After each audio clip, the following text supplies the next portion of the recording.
बिस्मिल्लाहिर्रहमानिर्रहीम। अस्सलाम वालेकुम डियर स्टूडेंट, आज की वीडियो में हम डिस्कस करेंगे projectile motion. Dear student, projectile motion आपके फर्स्ट ईयर के तीसरे चैप्टर का लास्ट पोर्शन है और ये आपके कोर्स का सबसे इम्पॉर्टेंट टॉपिक है। प्रोजेक्टाइल मोशन से पेपर में भी सवाल आता है और प्रोजेक्टाइल मोशन के बेस पर, प्रोजेक्टाइल मोशन के कॉन्सेप्ट के ऊपर काफ़ी एमसीक्यू भी आपके सामने एंटी टेस्ट या बोर्ड एग्ज़ाम में आपके सामने आ सकते हैं। तो चलो डियर स्टूडेंट, आज हम इस वीडियो में डिस्कस करेंगे प्रोजेक्टाइल मोशन। लेकिन प्रोजेक्टाइल मोशन को डिस्कस करने से पहले हमें पता होना चाहिए कि टू डायमेंशन मोशन क्या होता है। तो सबसे पहले हम सीखेंगे कि टू डायमेंशन मोशन क्या होता है, इसके बाद हम बात करेंगे प्रोजेक्टाइल मोशन की। तो टू डायमेंशन मोशन क्या होता है? What is two dimensions motion? Two dimensions motion, two dimensions motion. तो इसको हम इस तरह डिफाइन करते हैं कि such a type of motion, such a type of motion, such a type of motion in which a body is moving, in which a body is moving along two axes, along two axes at the same time, at the same time is called motion in two dimensions, motion in two dimensions। तो सच a type of motion, motion की एक ऐसी किस्म इन विच a body is moving, जिसमें एक body move करती है along two axis, दो एक्सिस के साथ, एट द सेम टाइम, बैक वक़्त, is called motion in two dimensions. देखिए डियर स्टूडेंट, चैप्टर नंबर 3 में प्रोजेक्टाइल मोशन से पहले आप बात करते हो मोशन इन वन डायमेंशन की। अब वन डायमेंशन मोशन क्या है? ये फॉर एग्जांपल हमारे साथ एक्स एक्सिस है, ये हमारे साथ वाई एक्सिस है। अब अगर कोई बॉडी अलोंग एक्स एक्सिस जा रही है तो इसको भी हम वन डायमेंशन मोशन का नाम देते हैं। अगर कोई body along Y axis move कर रही है तो इसको भी हम वन डायमेंशन मोशन का नाम जो है वो दे सकते हैं। अगर इस पेन को मैं इस तरह हॉरिजॉन्टल के साथ फेंकता हूं तो ये वन डायमेंशन मोशन करेगा। इस तरह अगर इस पेन को मैं अलोंग वाई एक्सिस गिराता हूं तो इस वक्त ये जो मोशन करेगा ये भी वन डायमेंशन मोशन ही होगा। अब जहां तक बात टू डायमेंशन मोशन की है, उसमें होता यूं है कि एक जिस्म at a time along X axis भी मूव करता है और अलोंग वाई एक्सिस भी मूव करता है। अगर हम किसी बॉडी को इस तरह प्रोजेक्ट करते हैं या इस तरह किसी बॉडी को फेंकते हैं तो ये अलोंग एक्स एक्सिस भी मोशन करेगा और ये अलोंग वाई एक्सिस भी मोशन करेगा। तो इस किस्म की मोशन को, जिसमें एक जिस्म eight the same time along X axis और अलोंग वाई एक्सिस, या फिर अलोंग एक्स एक्सिस और अलोंग जेड एक्सिस, और या फिर अलोंग वाई एक्सिस और अलोंग जेड एक्सिस, कहने का मकसद ये है कि ये अगर बैक वक़्त टू डायमेंशन के साथ मोशन कर रहा हो तो इस किस्म के मोशन को हम टू डायमेंशन मोशन का नाम दे सकते हैं। अब इसको हम इस तरह एक्सप्लेन कर सकते हैं कि फॉर एग्जांपल ये हमारे साथ क्या है? ये हमारे साथ एक टावर है और यहाँ पर कोई शख्स है और वो क्या कर रहा है? उसके साथ एक पत्थर है और वो इस पत्थर को अलोंग एक्स एक्सिस फेंकना चाहता है। ठीक है, अब इसने इस पत्थर को अलोंग एक्स एक्सिस फेंका। अब ये पत्थर because of inertia along Y axis अपना मोशन जारी रखेगा, लेकिन आपको पता है कि जो ये पत्थर इधर जाएगा तो इस पर मुसलसल ग्रेविटेशनल फोर्स भी डाउनवर्ड एक्ट करेगा, जिसके नतीजे में ये पत्थर सीधा अलोंग एक्स एक्सिस की सीमत में जाने की बजाय ये दरअसल इस रास्ते को इख्तियार करके यहां पर नीचे आकर गिर जाएगा। अब अगर हम इस पत्थर के मोशन के ऊपर गौर करें तो अगर इस पत्थर को हम इस पॉइंट पे मुशाहिदा करें तो इस पत्थर का इस पॉइंट पर एलांग वाई एक्सिस फासला ये बनता है और एलांग एक्स एक्सिस फासला ये बनता है। इसी तरह अगर हम इस पॉइंट को लेते हैं तो इसकी along X axis along Y axis फासला ये बनता है और एलांग एक्स एक्सिस इसका फासला ये बनता है। इस तरह अगर हम इस पॉइंट को ले लें तो प्रोजेक्टाइल की एलांग वाई एक्सिस फासला ये बनता है और एलांग एक्स एक्सिस फासला इसका बढ़ रहा है। तो आपने नोट किया होगा कि जो जो ये बॉडी इस सिमत में मूव कर रहा है तो इसकी एलांग वाई एक्सिस फासला कम हो रहा है और एलांग एक्स एक्सिस इसका फासला बढ़ रहा है। तो अब देख सकते हैं कि ये पत्थर at the same time along X axis भी मूव कर रहा है और at the same time along Y axis भी मूव कर रहा है। तो इस किस्म की मोशन को हम नाम दे सकते हैं टू डायमेंशन मोशन का, क्योंकि अगर हम इस पॉइंट को देखें तो यहाँ पर इसका एलांग वाई एक्सिस फासला ये है और इस पॉइंट पर इसका एलांग एक्स एक्सिस फासला ये बन रहा है। अगर हम इस पॉइंट पर इस पत्थर को देखें तो यहाँ पर इसका एलांग एक्स एक्सिस फासला ये बन रहा है और इस पॉइंट पर इसका एलांग वाई एक्सिस फासला ये बन रहा है। तो कहने का मकसद ये है कि ये जिस्म along at the same time along Y axis भी डिस्प्लेसमेंट कवर कर रहा है और एलांग एक्स एक्सिस भी डिस्प्लेसमेंट कवर कर रहा है। एलांग वाई एक्सिस इसका डिस्प्लेसमेंट ऑरिजिन की तरफ कम हो रहा है और एलांग एक्स एक्सिस इसकी डिस्प्लेसमेंट ऑरिजिन से बढ़ रहा है। अब दोनों में चेंज आ रहा है तो हम कह सकते हैं कि ये body at the same time along X axis भी अपना पोजीशन चेंज कर रहा है और एलांग वाई एक्सिस भी अपना पोजीशन चेंज कर रहा है। इसलिए इस किस्म के मोशन को हम टू डायमेंशन मोशन का नाम जो है वो दे सकते हैं। दूसरा मिसाल हमारे साथ ये है कि अगर यहाँ से हम किसी पत्थर को हवा में प्रोजेक्ट करते हैं तो ये पत्थर इस तरह मोशन करता हुआ नीचे गिरेगा। अब ये जो मोशन है जो पत्थर कर रहा है इसको भी हम टू डायमेंशन मोशन का नाम दे सकते हैं, क्योंकि यहाँ पर इस मुकाम पर पत्थर का एलांग एक्स एक्सिस डिस्प्लेसमेंट ये बन रहा है और इस मुकाम पर इस पत्थर का एलांग वाई एक्सिस डिस्प्लेसमेंट ये बन रहा है। इस तरह अगर हम इस पॉइंट को देखें तो इस पॉइंट पर इस पत्थर का एलांग एक्स एक्सिस डिस्प्लेसमेंट ये बन रहा है और एलांग वाई एक्सिस इसका डिस्प्लेसमेंट ये बन रहा है। तो कहने का मकसद ये है कि जो जो टाइम गुजरेगा इस पत्थर का एलांग एक्स एक्सिस भी डिस्प्लेसमेंट चेंज होगा और इसका एलांग वाई एक्सिस भी डिस्प्लेसमेंट चेंज होगा। तो हम कह सकते हैं कि इस दौरान ये पत्थर टू डायमेंशन मोशन कर रहा है। अब डियर स्टूडेंट, हमारे फर्स्ट ईयर में दो तरह के टू डायमेंशन मोशन जो है वो शामिल है। मतलब टू डायमेंशन मोशन जो है वो हमारे साथ दो तरह का है। फर्स्ट ईयर में हम टू डायमेंशन मोशन के दो टाइप्स जो है वो डिस्कस करते हैं। पहले का नाम है प्रोजेक्टाइल मोशन, पहले को हम प्रोजेक्टाइल मोशन का नाम देते हैं, ठीक है। और दूसरा जो टाइप है उसको हम नाम देते हैं सर्कुलर मोशन का।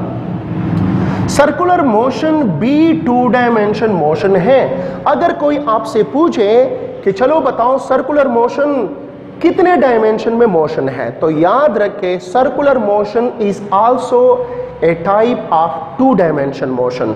लेकिन यहाँ पर हमारा डिस्कशन जो है वो सर्कुलर मोशन के ऊपर नहीं है, क्योंकि सर्कुलर मोशन को हम चैप्टर नंबर 5 में इंशाल्लाह डिटेल से डिस्कस करेंगे।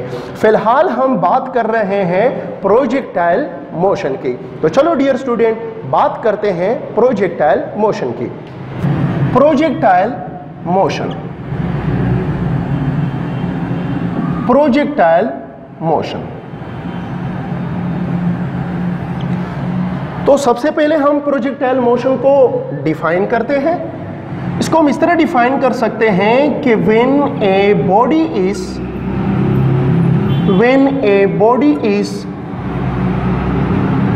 Throne into the air with the initial velocity vi making an angle theta with the horizontal moving under the force of gravity, moving under the force of gravity and having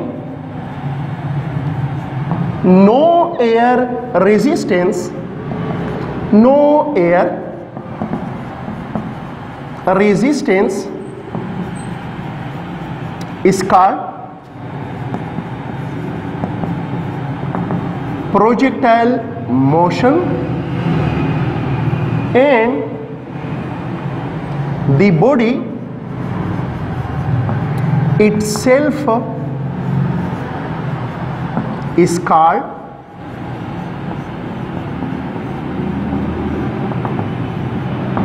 projectile.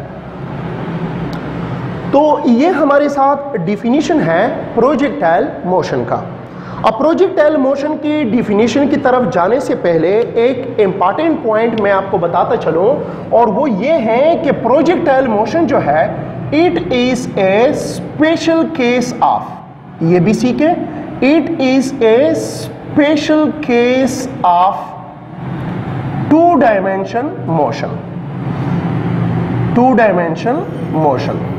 Projectile motion जो है ये to dimension motion का एक special case है। अब इसका मतलब क्या है? इसका मतलब ये है कि कुछ खास किस्म की प्रॉपर्टीज को, कुछ खास किस्म की कैरेक्टरिस्टिक को अगर कोई टू डायमेंशन मोशन फॉलो करता है तो इस खास किस्म के टू डायमेंशन मोशन को हम प्रोजेक्टाइल मोशन का नाम दे सकते हैं। अब आप यूं कह सकते हैं कि हर projectile motion two dimension motion है, लेकिन हर two dimension motion projectile motion नहीं है। एक मर्तबा फिर नोट करें, देखें, हर प्रोजेक्टाइल मोशन को हम टू डायमेंशन मोशन कह सकते हैं, लेकिन हर टू डायमेंशन मोशन को हम प्रोजेक्टाइल मोशन नहीं कह सकते। अब प्रोजेक्टाइल मोशन चूंकि टू डायमेंशन मोशन है, अब इसके कैरेक्टरिस्टिक क्या होते हैं? अब देखें, when a body is throne into the air, अगर हम किसी जिस्म को हवा में फेंकते हैं, ठीक है, पहली बात तो यह है कि प्रोजेक्टाइल के लिए हमने किसी ऑब्जेक्ट को हवा में उछालना होगा, हवा में हमने इसको फेंकना होगा, ठीक है। किस तरह? With initial velocity vi। जाहिर है अगर हम कोई चीज हवा में फेंकते हैं तो हम उसको उसके ऊपर फोर्स लगाकर उसमें कोई इनिशियल वेलोसिटी प्रोड्यूस करते हैं, तो इसको इनिशियल वेलोसिटी भी होगी। पहली बात, इसको आप इस तरह फेंकोगे हवा में कि इसकी कोई इनिशियल वेलोसिटी भी होगी। दूसरी बात यह है कि making an angle theta with the horizontal, इसको आप इस तरह फेंकोगे हवा में कि ये हॉरिजॉन्टल के साथ कोई एंगल थीटा जो है वो बनाए। तो दूसरी बात यह है कि इसको आपने इस तरह प्रोजेक्ट करना होगा कि ये एक्स एक्सिस के साथ कोई एंगल बनाए, और ये भी याद रखें ये जो एंगल है ये 0 डिग्री से ज्यादा होना चाहिए और 90 डिग्री से कम। क्यों? इसलिए कि अगर आप किसी ऑब्जेक्ट को 0 डिग्री के साथ हॉरिजॉन्टल के साथ फेंकते हो तो ये तो वन डायमेंशन मोशन हो जाएगा। इसी तरह अगर आप किसी ऑब्जेक्ट को अलोंग वाई एक्सिस मतलब एक्स एक्सिस के साथ 90 डिग्री के साथ फेंकते हो तो अगेन ये हमारे साथ वन डायमेंशन मोशन हो जाएगा।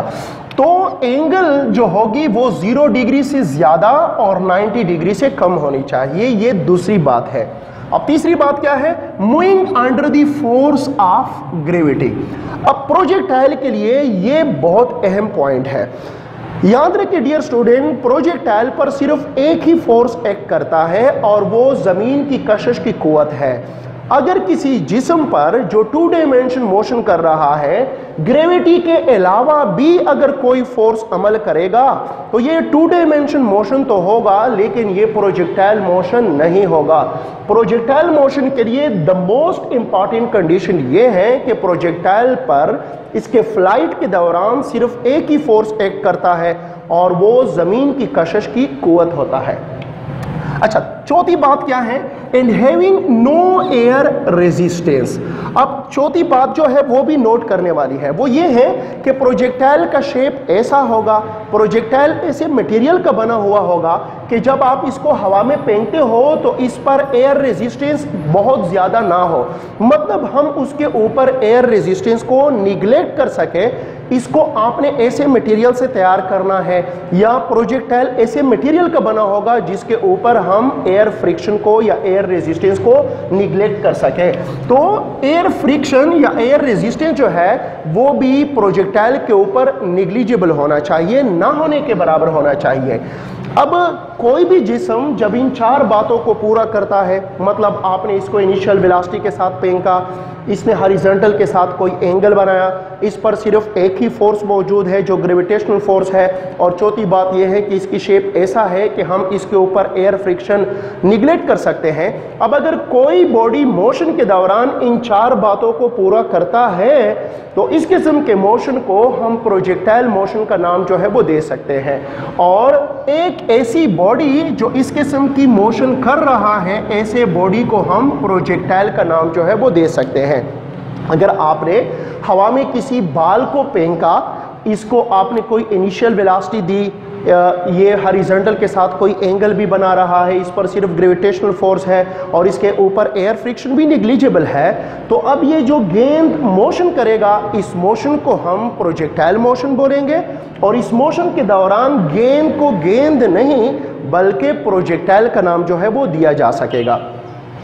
अब फॉर एग्जाम्पल यहाँ पर हम क्या करते हैं, कोऑर्डिनेट एक्सिस बनाते हैं। सो लेट सपोज ये हमारे साथ एक्स एक्सिस है, ये हमारे साथ वाई एक्सिस है। अब यहाँ पर हमारे साथ एक पत्थर है और हम इस पत्थर को इनिशियल वेलोसिटी के साथ फेंकते हैं और ये पत्थर इस तरह जाता हुआ इधर जो है वो गिर जाता है। तो इस पत्थर को या इस गेंद को मैंने फेंका किसके साथ, इनिशियल वेलोसिटी vi के साथ फेंका, और इसको आप देख रहे हैं मैंने इस तरह फेंका कि ये हॉरिजॉन्टल के साथ कोई एंगल बना रहा है जो कि थीटा है, और ये थीटा ऑब्वियसली 0 डिग्री से ज्यादा है और 90 डिग्री से कम है। अब जब ये गेंद या ये पत्थर यहां पर मोशन करेगा तो आप देख सकते हैं कि इस मोशन के दौरान सिर्फ और सिर्फ इस पर एक ही फोर्स मौजूद है जो ग्रेविटेशनल फोर्स है, और इसके अलावा इसकी शेप अगर ऐसा है कि हम इसके ऊपर एयर फ्रिक्शन या एयर रेजिस्टेंस भी निगलेक्ट कर सकते हैं, तो इस किस्म की मोशन को हम प्रोजेक्टाइल मोशन का नाम जो है वो दे सकते हैं। मतलब इस मोशन को हम प्रोजेक्टाइल मोशन का नाम जो है वो दे सकते हैं। अब डियर स्टूडेंट, यहां पर हम कुछ टर्मिनोलॉजी सीखते हैं जिसको हम प्रोजेक्टाइल मोशन में बार बार इस्तेमाल करते हैं। कुछ ऐसे टर्म्स हैं, कुछ ऐसे इस्तिलाहात हैं जिसको आप प्रोजेक्टाइल मोशन में बार बार सुनेंगे, लिहाजा हमें पता होना चाहिए कि जो टर्म्स हम बार बार प्रोजेक्टाइल मोशन में सुन रहे हैं उसका मतलब क्या है। तो सबसे पहला टर्म जो प्रोजेक्टाइल मोशन में हम इस्तेमाल करते हैं वो है trajectory of A projectile. Trajectory of A projectile, किसी प्रोजेक्टाइल की ट्रेजेक्ट्री से क्या मुराद होता है, what do you mean by trajectory of A projectile. तो ट्रेजेक्ट्री ऑफ ए प्रोजेक्टाइल को हम इस तरह डिफाइन कर सकते हैं कि the path followed by the projectile, the path followed by the projectile, the path followed by the projectile during its flight, during its flight is called trajectory of a projectile, is called trajectory of a projectile. So the path followed by a projectile during its flight is called trajectory of a projectile. देखिए dear student, जब आप किसी projectile को हवा में project करते हो तो ये बॉडी, ये प्रोजेक्टाइल हवा में एक रास्ता बनाता हुआ नीचे गिरता है। तो प्रोजेक्टाइल अपने मोशन के दौरान हवा में या फिजा में या स्पेस में जिस रास्ते को इख्तियार करके चलता है उस रास्ते को हम ट्रेजेक्ट्री ऑफ द प्रोजेक्टाइल का नाम जो है वो दे सकते हैं। अब यहाँ पर इस डायग्राम में आप देख सकते हो ये जो रास्ता है, जब हमने प्रोजेक्टाइल को यहाँ पर फेंका तो इस प्रोजेक्टाइल ने इस रास्ते को इख्तियार किया। इस रास्ते को हम क्या बोलते हैं, ट्रेजेक्ट्री ऑफ ए प्रोजेक्टाइल का नाम जो है वो देते हैं। सो ये ट्रेजेक्ट्री ऑफ द प्रोजेक्टाइल है। ये प्रोजेक्टाइल जिसको हमने प्रोजेक्ट किया, ये रास्ता जो है इसको हम ट्रेजेक्ट्री ऑफ ए प्रोजेक्टाइल का नाम जो है वो दे सकते हैं। ये भी याद रखें, ये जो ट्रेजेक्ट्री ऑफ ए प्रोजेक्टाइल है, it is parabolic in shape. ये शेप के लिहाज से क्या होगा? Parabolic in shape. ये शेप के लिहाज से पैराबोलिक होगा। पैराबोलिक किस किस्म का शेप होता है? ये जो कमान की तरह शेप होता है, ये तीर और कमान का आप लोगों ने सुना होगा। तो ये जो कमान की तरह रास्ता होता है, इसको हम क्या बोलते हैं? इसको हम पैराबोलिक शेप का नाम जो है वो दे सकते हैं। तो ये जो कर्व्ड पाथ है, इस किस्म का कमान की शक्ल की जो कर्व्ड पाथ है, इसको हम पैराबोलिक शेप का नाम जो है वो दे सकते हैं। प्रोजेक्टाइल अपने मोशन के दौरान जो ट्रेजेक्ट्री इख्तियार करेगा, उस ट्रेजेक्ट्री का शेप जो है वो पैराबोलिक होगा। दूसरा टर्म जो है वो हमारे साथ है point of projection. Point of projection. तो ये पॉइंट ऑफ प्रोजेक्शन क्या होता है? What is point of projection? तो पॉइंट ऑफ प्रोजेक्शन को हम इस तरह डिफाइन कर सकते हैं, the initial point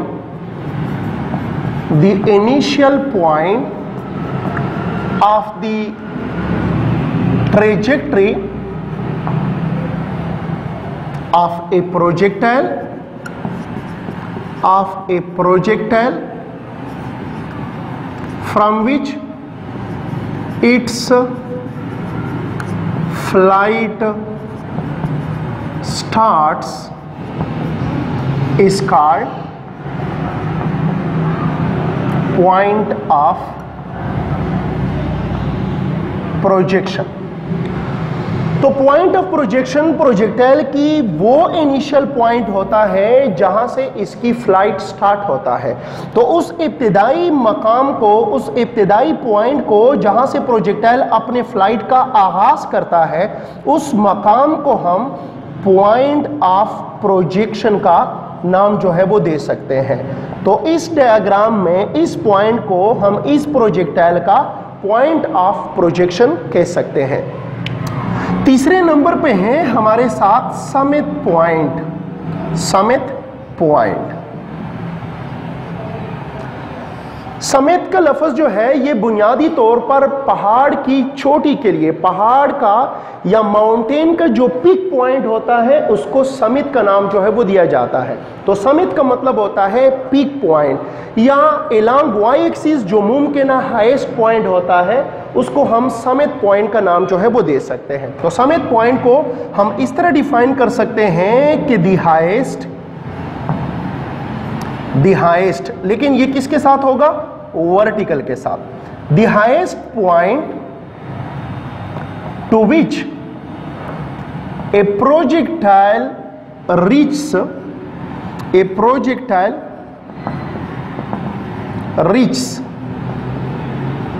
during its flight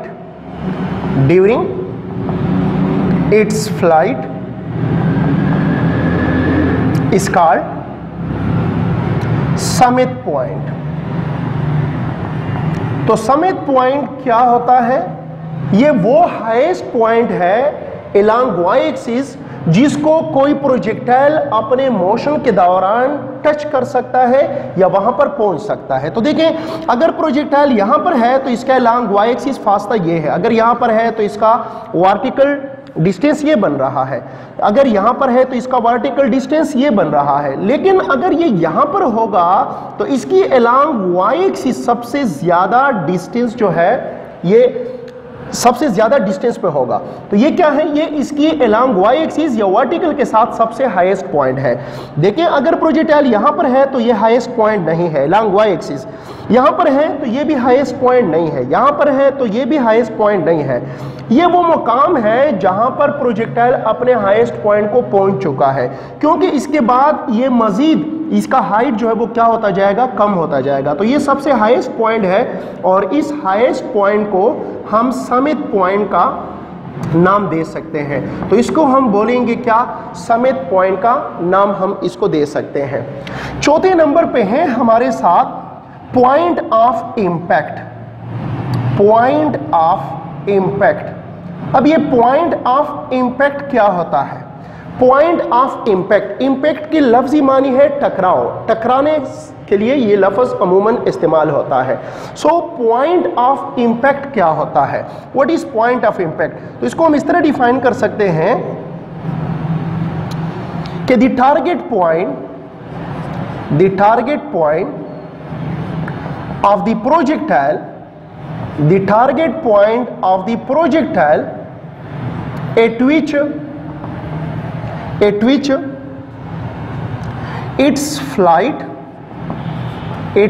its flight ends is called point of impact। तो पॉइंट ऑफ इंपैक्ट वो पॉइंट होता है जहां पर प्रोजेक्टाइल अपने टारगेट को अचीव कर लेता है, अपने टारगेट तक पहुंच जाता है और इसके साथ ही इसका फ्लाइट जो है वो एख्तिताम को पहुंच जाता है। तो इस मकाम को हम पॉइंट ऑफ इंपैक्ट का नाम जो है वो दे सकते हैं। तो देखें, जब हम इस प्रोजेक्टाइल को यहाँ से प्रोजेक्ट करते हैं तो वो यहाँ से होता हुआ हाईएस्ट पॉइंट को पहुँच जाता है और फिर यहाँ पर जो ही वो इस पॉइंट को टच करता है तो ये इसका टारगेट पॉइंट है, ये अपने टारगेट को पहुँच जाता है और टारगेट को पहुँचने के बाद इसकी फ्लाइट का एख्तिताम होता है। तो इस मकाम को हम पॉइंट ऑफ इंपैक्ट का नाम दे सकते हैं, इस पॉइंट को हम पॉइंट ऑफ इंपैक्ट का नाम देते हैं। पांचवें नंबर पे जो टर्म प्रोजेक्टाइल मोशन में इस्तेमाल होता है वो एंगल ऑफ प्रोजेक्शन है, angle of projection, angle of projection, जिसको हम थीटा से जाहिर करते हैं। अब किसी भी प्रोजेक्टाइल के लिए एंगल ऑफ प्रोजेक्शन क्या होता है, तो इसको हम इस तरह डिफाइन कर सकते हैं कि angle theta, the angle theta with the horizontal, the angle theta with the horizontal through which a projectile is projected,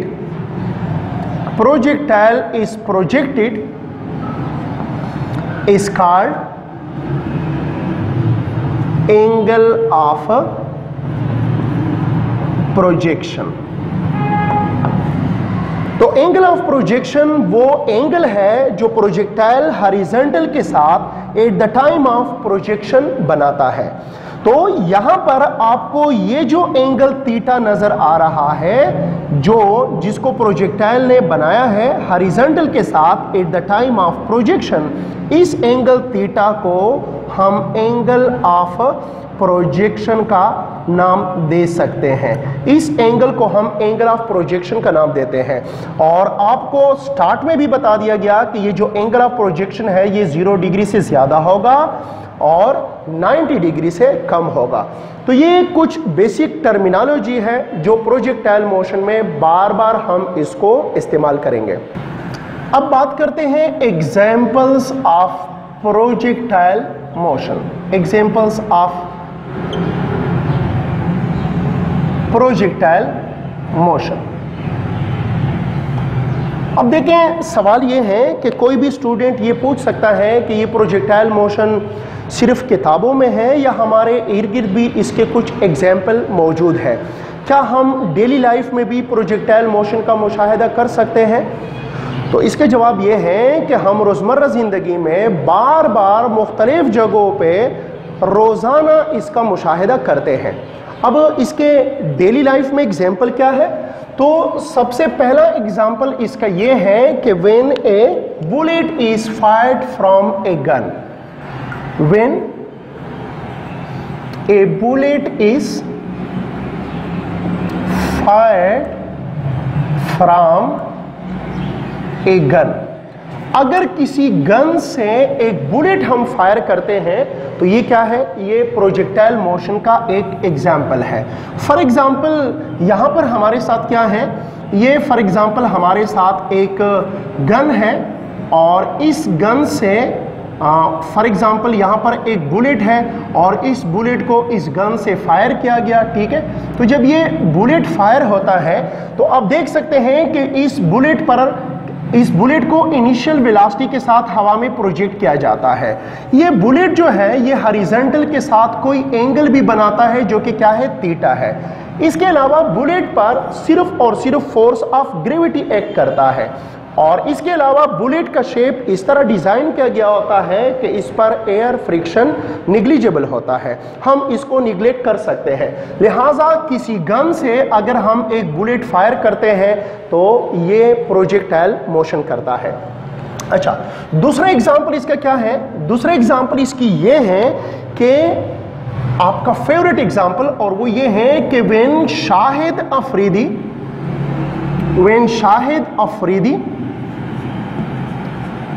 hits the ball, ठीक है। अगर कोई बैट्समैन है, शाहिद अफरीदी है या आप खुद एक बैट्समैन हो सकते हैं, तो कोई भी बैट्समैन अगर बॉल को बैट के जरिए हिट करता है तो ये बॉल जो है इसको इनिशियल वेलोसिटी भी मिलती है, ये हॉरिजॉन्टल के साथ कोई एंगल बनाता है और इस पर सिर्फ फोर्स ऑफ ग्रेविटी होती है, एयर फ्रिक्शन नेग्लिजिबल होता है। तो कोई भी बॉल जिसको कोई बैट्समैन हिट करता है तो वो प्रोजेक्टाइल बन जाता है और इसके मोशन को हम प्रोजेक्टाइल मोशन का नाम दे सकते हैं। तीसरा एग्जाम्पल इसका क्या है? तीसरा एग्जाम्पल इसकी ये है कि when a shell is fired from a cannon, when a shell is fired from a cannon, अगर एक तोप से गोला फेंका जाता है तो तोप से फेंके गए गोले की मोशन भी प्रोजेक्टाइल मोशन ही की एक मिसाल हो सकता है, क्योंकि वो भी प्रोजेक्टाइल मोशन के तमाम कंडीशन को सेटिस्फाई करता है। अच्छा, 4 नंबर पे हैं हमारे साथ when an arrow is shoot from a bow. अगर आपके पास एक कमान है और उसके जरिए आप कोई तीर फेंकते हो तो कमान से फेंका गया तीर जो है ये भी प्रोजेक्टाइल मोशन ही का एक एग्जाम्पल है। तो when an arrow is shoot from its बो, ठीक है। तो ये इसके कुछ एग्जाम्पल है जिसको हम डेली लाइफ में मुख्तलिफ जगहों पर और रोज़मर्रा ज़िंदगी में हम इसको ऑब्जर्व करते हैं। अच्छा, अब यहाँ पर मेरा एक सवाल है, आपने मेरे सवाल को गौर से सुनना है और आपने इसका जवाब देना है। देखें डियर स्टूडेंट, सिचुएशन हमारे साथ ये है कि अगर यहाँ पर हमारे साथ एक एरोप्लेन हो, ठीक है, ये हमारे साथ एक एरोप्लेन है और ये एरोप्लेन इस तरह यहाँ से इनिशियल वेलोसिटी से स्टार्ट लेता है और ये यहाँ से होता हुआ इधर आता है, ठीक है। अच्छा, इसके साथ साथ हमारे साथ एक बर्ड भी है, एक बर्ड है और वो बर्ड भी इस किस्म की यहाँ से स्टार्ट लेता है और इस किस्म की पैराबोलिक पाथ को इख्तियार करके यहाँ से यहाँ तक आता है। ये एक एरोप्लेन है जो यहां से पैराबोलिक पाथ को इख्तियार करके इधर आता है। ये एक बर्ड है जो यहां से पैराबोलिक पाथ को इख्तियार करके इधर आता है। अब आपने बताना ये है कि इन दोनों ने पैराबोलिक पाथ में 2 डायमेंशन मोशन किया है। अब आपने बताना ये है कि इन दोनों में से एरोप्लेन की मोशन प्रोजेक्टाइल मोशन की एग्जाम्पल है या बर्ड की मोशन प्रोजेक्टाइल मोशन की एग्जाम्पल है। मतलब इन दोनों में से किसकी मोशन को हम प्रोजेक्टाइल मोशन का नाम दे सकते हैं? तो जरा सोच कर बताएं, क्या ख्याल है आप लोगों का? इन दोनों में से किसकी मोशन प्रोजेक्टाइल मोशन हो सकती है? क्या एरोप्लेन की जो उसने यहां पर इस तरह मोशन किया है प्रोजेक्टाइल मोशन हो सकता है, या इस बर्ड की मोशन प्रोजेक्टाइल मोशन हो सकता है? तो इसके जवाब ये है कि इन दोनों में से एरोप्लेन की मोशन प्रोजेक्टाइल मोशन नहीं है, जबकि बर्ड की मोशन भी प्रोजेक्टाइल मोशन नहीं है।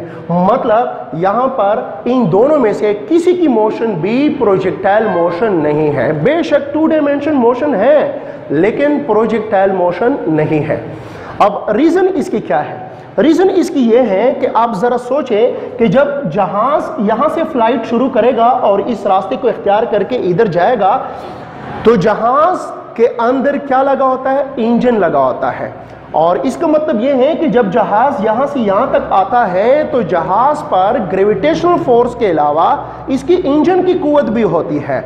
और आपको बताया गया है कि प्रोजेक्टाइल वो होगा जिस पर सिर्फ एक ही फोर्स हो, लेकिन जब ये जहाज यहां से यहां तक मोशन करेगा तो इस पर फोर्स ऑफ ग्रेविटी के अलावा इसकी इंजन की कुव्वत भी होगा, जिसको हम फोर्स ऑफ प्रोपल्शन का नाम देते हैं। तो चूंकि इस एरोप्लेन पर क्या मौजूद होता है? फोर्स ऑफ प्रोपल्शन मौजूद होता है।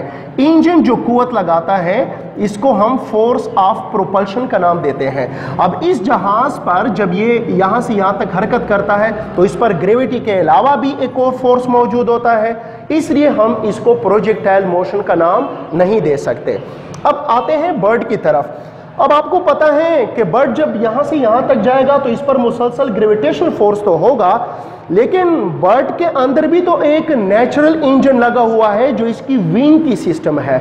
और इसकी विंग की सिस्टम की वजह से भी इस बर्ड पर ग्रेविटी के अलावा प्रोपल्शन का फोर्स या आप इसकी विंग की वजह से जो फोर्स है वो इसके ऊपर लगता है।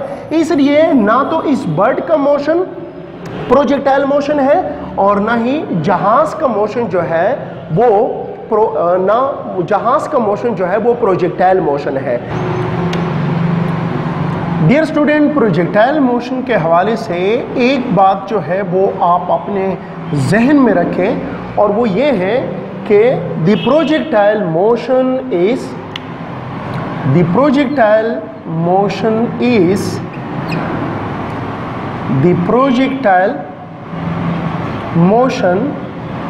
is free from mechanism of propulsion। Dear student, ये एक अहम पॉइंट है प्रोजेक्टाइल मोशन के हवाले से, और इसको आप अपने जहन में रखें, और वो ये है कि the projectile motion is free from mechanism of propulsion. Projectile motion जो है इसमें मैकेनिज्म ऑफ प्रोपल्शन नहीं होता। अब मैकेनिज्म ऑफ प्रोपल्शन क्या है? आपको पता है कि एरोप्लेन या रॉकेट जब हवा में चलता है तो इसके अंदर एक इंजन लगा होता है, और इंजन इसको पुश करता है, इसको धक्का देता है। तो जहां भी इंजन का धक्का, इंजन का पुश मौजूद होगा तो इसको हम मैकेनिज्म ऑफ प्रोपल्शन का नाम देते हैं। और जहां भी मैकेनिज्म ऑफ प्रोपल्शन होगा वो अगर 2 डायमेंशन मोशन है भी, फिर भी वो प्रोजेक्टाइल मोशन नहीं होगा। तो प्रोजेक्टाइल मोशन जो है ये फ्री होता है मैकेनिज्म ऑफ प्रोपल्शन से। प्रोजेक्टाइल मोशन को समझने के लिए एक और मिसाल लेते हैं। ये मेरे साथ है ग्लास बॉल और ये मेरे साथ कागज़ का एक टुकड़ा है। अब अगर मैं आपसे ये पूछूं कि अगर इस ग्लास बॉल को मैं हवा में प्रोजेक्ट करूं तो क्या ये प्रोजेक्टाइल मोशन होगा? देखें, ये हमारे साथ एक ग्लास बॉल है, और जब मैं इसको हवा में प्रोजेक्ट करता हूं तो मैं इसको कोई इनिशियल वेलोसिटी दूंगा और ये हॉरिजॉन्टल के साथ कोई एंगल बनाएगा, और ये जब हवा में जाएगा तो इसके ऊपर सिर्फ ग्रेविटेशनल फोर्स होगा, और इसके ऊपर हम एयर फ्रिक्शन निगलेक्ट कर सकते हैं। तो देखिए, ये जो ग्लास बॉल की मोशन है, अब अगर मैं इस कागज को हवा में प्रोजेक्ट करूं तो इसके ऊपर एयर फ्रिक्शन काफी ज्यादा है, जिसकी वजह से इसकी मोशन को हम प्रोजेक्टाइल मोशन का नाम नहीं दे सकते।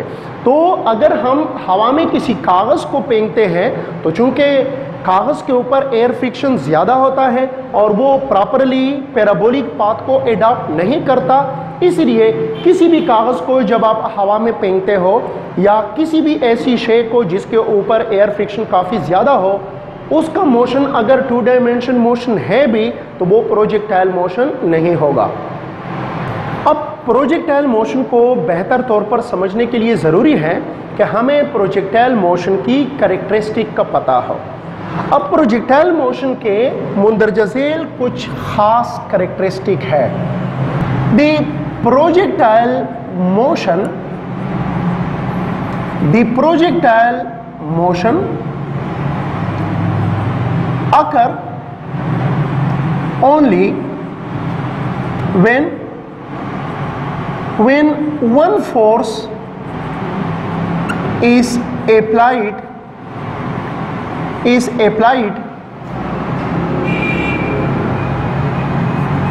in the beginning of its flight,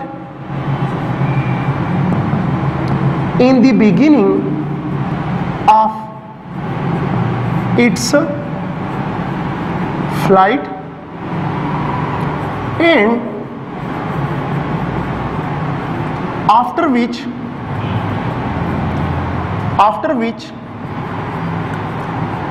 there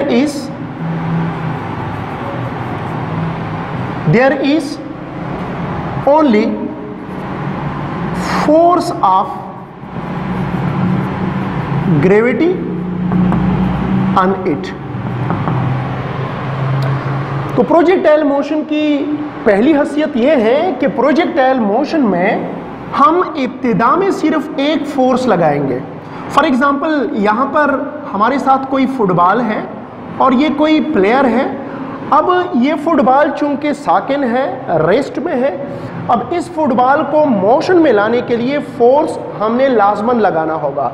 अब जब ये प्लेयर इस फुटबॉल को हिट करेगा तो इस फुटबॉल पर ये इब्तिदा में एक फोर्स लगाएगा, जिसके नतीजे में इसकी स्टेट चेंज हो जाएगा या इसके नतीजे में इसका मोमेंटम चेंज हो जाएगा, जिसके नतीजे में ये रेस्ट की हालत से निकलकर मोशन में आ जाएगा। और जो ही ये मोशन में आएगा अब इसके ऊपर इस पर कोई भी बाकी कोई फोर्स नहीं होगा मां सिवाय ग्रेविटी के। इब्तिदा में प्रोजेक्टाइल पर सिर्फ एक फोर्स लगाया जाता है, जिसके नतीजे में इसकी रेस्ट की हालत को ख़त्म करके इसमें मोशन पैदा किया जाता है या इसकी मोमेंटम को चेंज किया जाता है। और इस फोर्स के लगने के बाद अब इस पर कोई भी फोर्स नहीं होगा मां सिवाय फोर्स ऑफ ग्रेविटी के। तो ये एक खासियत है प्रोजेक्टाइल मोशन की कि इसमें इब्तिदा में इस पर एक फोर्स लगाया जाता है, लेकिन इस फोर्स के लगने के बाद इस पर और कोई भी फोर्स नहीं होता मां सिवाय फोर्स ऑफ ग्रेविटी के। सेकेंड कैरेक्टरिस्टिक इसका क्या है? तो सेकेंड कैरेक्टरिस्टिक इसकी ये है कि the velocity of the projectile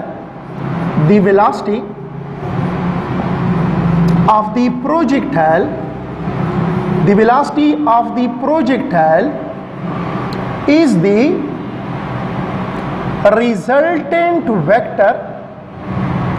the resultant vector of its horizontal component and its vertical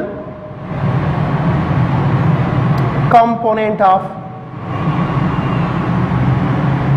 velocity।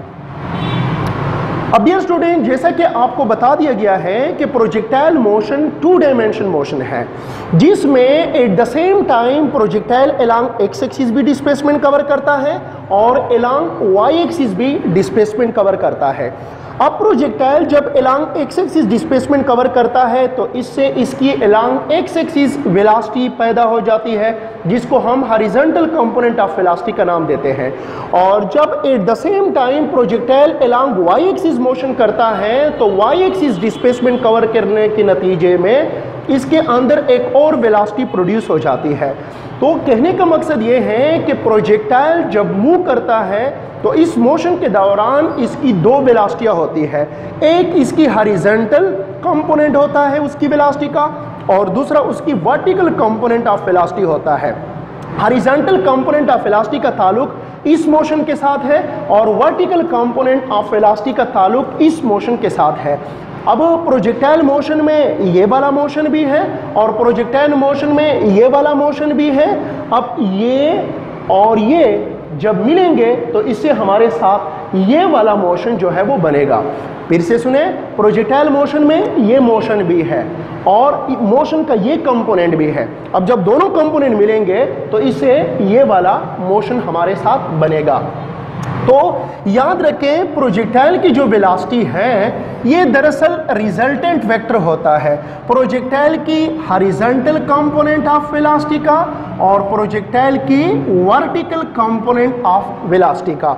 किसी भी पॉइंट पर अगर हम प्रोजेक्टाइल की वेलोसिटी की बात करते हैं, फॉर एग्जांपल इस पॉइंट पर प्रोजेक्टाइल की वेलोसिटी ये है और ये वेलोसिटी बनी हुई है प्रोजेक्टाइल की हॉरिजॉन्टल कंपोनेंट ऑफ वेलोसिटी और प्रोजेक्टाइल की वर्टिकल कंपोनेंट ऑफ वेलोसिटी की। अगर हम इस पॉइंट को लेते हैं तो यहाँ पर प्रोजेक्टाइल की इंस्टेंटेनियस वेलोसिटी ये है और ये वेलोसिटी दरअसल रिजल्टेंट वेलोसिटी है प्रोजेक्टाइल की हॉरिजॉन्टल कंपोनेंट ऑफ वेलोसिटी का और इस पॉइंट के प्रोजेक्टाइल की वर्टिकल कंपोनेंट ऑफ वेलोसिटी का। तो हम कह सकते हैं कि प्रोजेक्टाइल की जो वेलोसिटी v है, किसी भी लम्हे जो प्रोजेक्टाइल की वेलोसिटी होती है ये प्रोजेक्टाइल की हॉरिजॉन्टल कंपोनेंट ऑफ वेलोसिटी और प्रोजेक्टाइल के वर्टिकल कंपोनेंट ऑफ वेलोसिटी का रिजल्टेंट वेक्टर होता है। अब डियर स्टूडेंट यहां पर ये बात नोट करने वाली है, ये जो v है इसको हम बोलते हैं वेलोसिटी ऑफ द प्रोजेक्टाइल। तो ये वेलोसिटी ऑफ प्रोजेक्टाइल है, ये हमारे साथ प्रोजेक्टाइल की रिजल्टेंट वेलोसिटी है।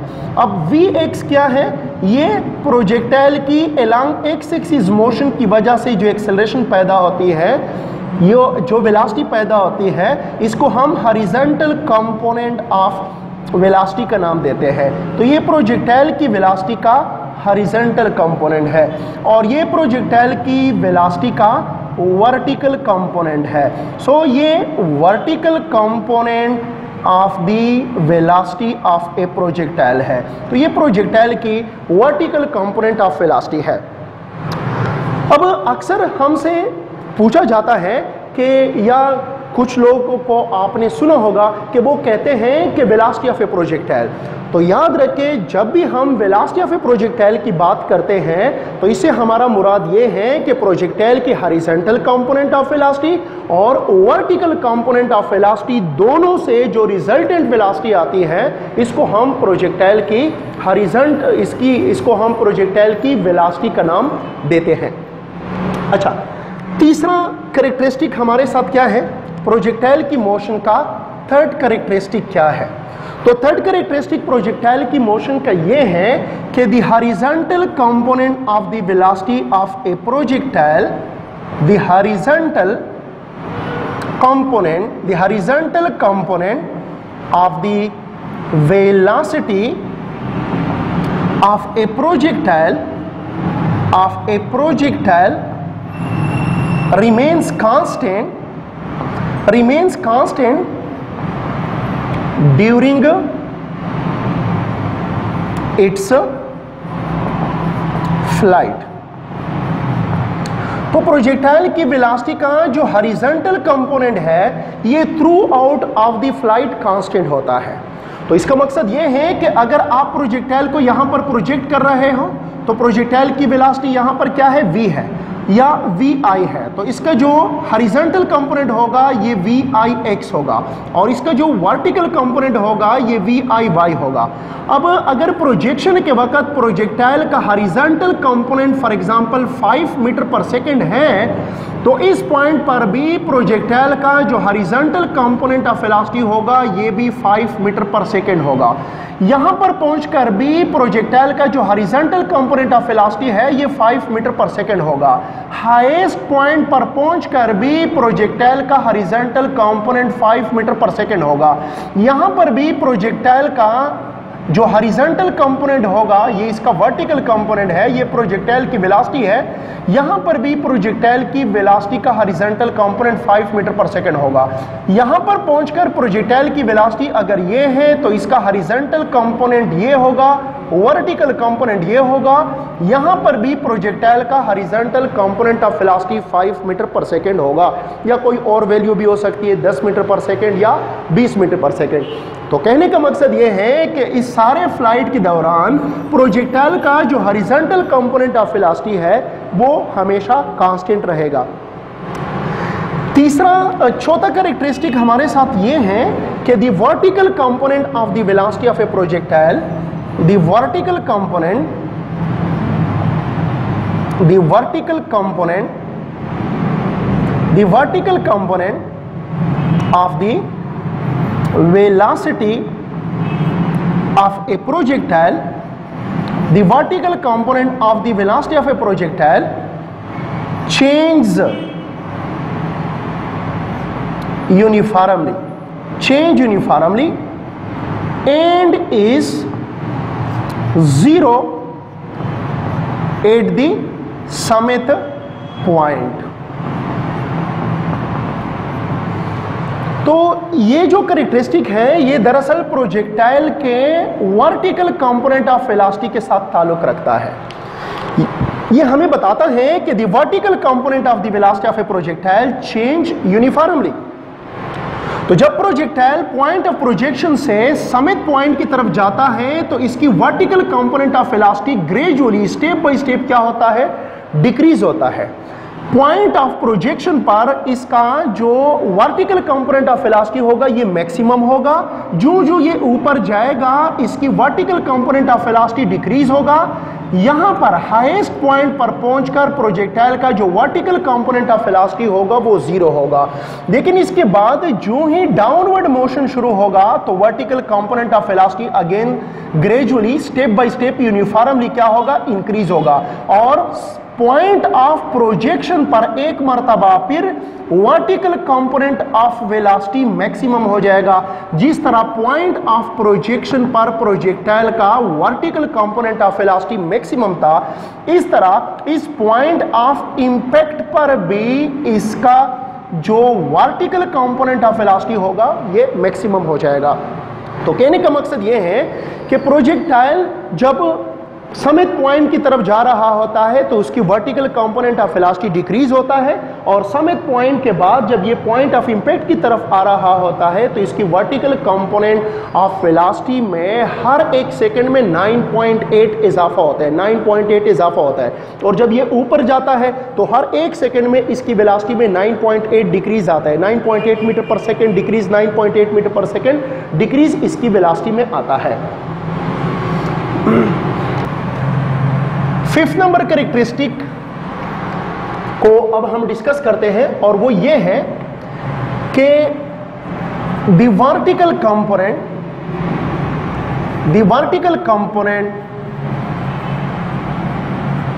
Of the acceleration, the vertical component of the acceleration of the projectile is 9.8 meter per second square and is directed downward, while the horizontal component of the acceleration of the projectile is 0 throughout the flight,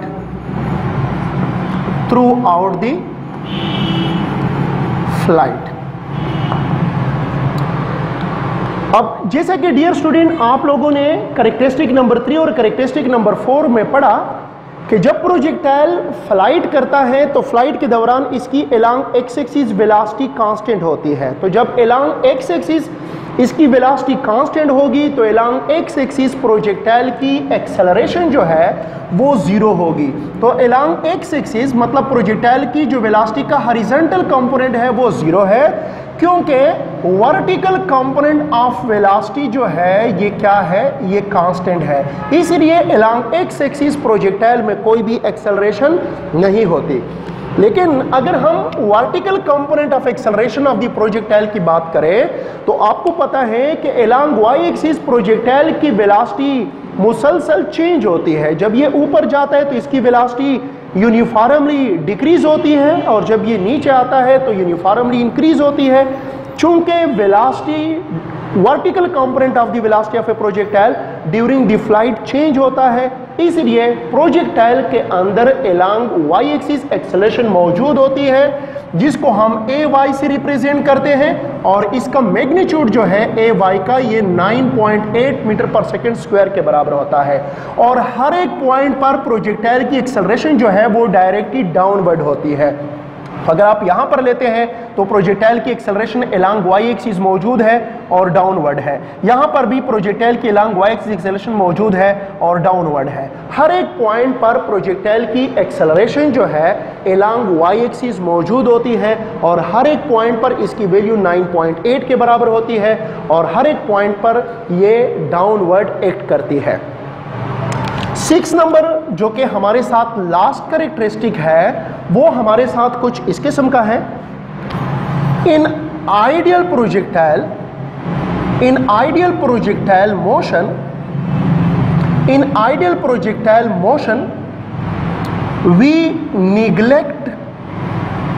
we neglect air resistance, wind's speed, spin of projectile,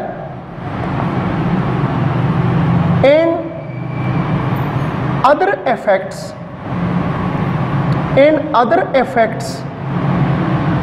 influencing